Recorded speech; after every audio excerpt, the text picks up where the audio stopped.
Here's a side-by-side look at how quickly a Ready Berm goes together compared to a L-bracket berm. On the right is the Ready Berm.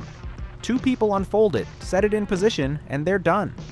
In less than 1 minute, the berm is together. No loose parts, no brackets, no assembly required.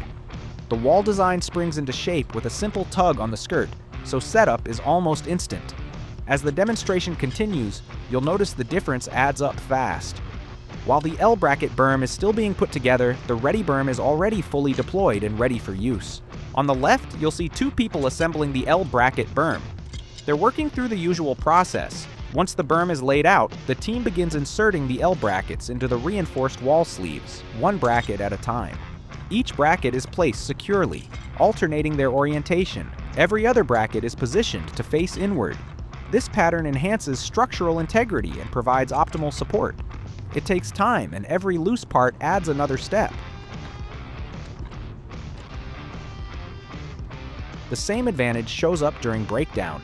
The L-bracket berm has to be disassembled piece by piece, while the Ready Berm simply folds up for quick removal. This is why the Ready Berm is the go-to choice for teams who need reliable spill containment with minimal setup time. Faster in the field, easier to handle, and designed to keep your operations moving.